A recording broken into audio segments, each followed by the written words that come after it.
নমস্কার বন্ধুরা, আজকের ভিডিওতে আমরা জানব জল ভরা সন্দেশের ইতিহাস।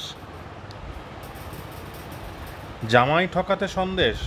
প্রায় 200 বছর আগে জল ভরা তালশাঁস সন্দেশের সৃষ্টি হয়েছিল হুগলির চন্দননগর অঞ্চলে। জামাই ঠকাতে জানেন, 19 শতকের প্রথম দিকে বাঙালি সমাজে জামাই আজকালকার মতো ঘরের ছেলে হয়ে যায়নি। শ্বশুর বাড়িতে নতুন জামাই এলে তাকে নাস্তা নাবুদ করে জামাই কতটা স্মার্ট তার পরীক্ষা নেওয়া হতো। হুগলির ভদ্রেশ্বরের তেলিনীপাড়ায় জমিদার বন্দ্যোপাধ্যায়ের বাড়িতে নতুন জামাই এসেছে প্রথম জামাই ষষ্ঠীতে। জ্যৈষ্ঠের দুপুর, বাইরে খাঁখা রোদ্দুর, ঘরের ভেতর ঘন ছায়া। নতুন জামাই বসেছে দুপুরের ভোজনে। থালা ভর্তি আম, জাম, লিচু, কাঁঠাল, শেষ পাতে দই মিষ্টি, প্লেটে সাজানো বেশ কটা সাইজের কড়া পাকের তালশাঁস সন্দেশ। তখনও তালশাঁস মানে তুলতুলে তালের শাঁসই ছিল, সন্দেশ হয়ে ওঠেনি। খাওয়ায় মত্ত নতুন জামাই তালশাঁসে মানে সন্দেশে দাঁত বসাতেই সন্দেশের ভেতর থেকে বেরিয়ে এলো এক গাদা গোলাপ জল। সেই জলে নতুন জামাইয়ের নতুন গরদের পাঞ্জাবি, মিলের নতুন ধুতি এক্কেবারে ভিজে সব। চিনির রস মেখে চপচপ। জামাই হাঁদা গঙ্গারাম হয়ে বসে, দরজার ফাঁক দিয়ে তাই না দেখে অল্প বয়সী অবিবাহিতা শালীরা হেসে লুটোপুটি।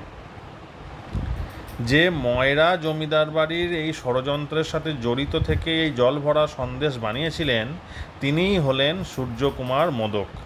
ঘটনাটা ঘটেছিল 1818 সালে। বাঙালিকে জানতে গেলে বাংলার মিষ্টিকে জানতেই হবে, কারণ বাঙালির শিল্পী সত্তা যত রকমভাবে আত্মপ্রকাশ করেছিল তার অন্যতম হলো মিষ্টি তৈরির বৈচিত্র্য।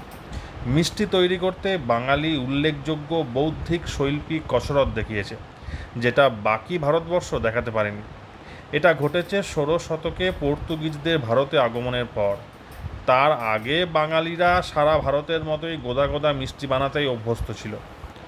এখন বাঙালি মিষ্টি বলতে যে ছানার মিষ্টি, এটা চালু হয়েছে পর্তুগিজদের কাছ থেকে ছানা বানানো শেখার পর।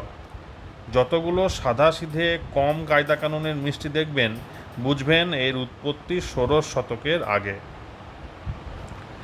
বাঙালি তার শিল্পী সত্তাকে জানান দিয়েছিল অনেক কিছুর মতো এই মিষ্টি শিল্পের মাধ্যমেও। অথচ বাঙালির চরম অনীহায় অনেক সৃষ্টি হারিয়ে গেছে, সাথে বিলুপ্ত হয়ে যাবার মুখে বাঙালিয়ানার আরও কত কিছু। তাই খালি বাঙালি বাঙালি মুখে বললেই হবে না, বাঙালি হতে হবে। তো বন্ধুরা, আজকের ভিডিওটা ছিল এই পর্যন্তই। আশা করি ভিডিওটা ভালো লেগেছে। ভিডিওটি ভালো লাগলে লাইক, কমেন্ট, শেয়ার করে দেবেন। চ্যানেলে প্রথমবার আমরা চ্যানেলটিকে সাবস্ক্রাইব করে দেবেন। বেশি করে শেয়ার করবেন যাতে জল ভরা সন্দেশের ইতিহাস বহু দর্শকের কাছে পৌঁছতে পারে। ভালো থাকবেন, ধন্যবাদ।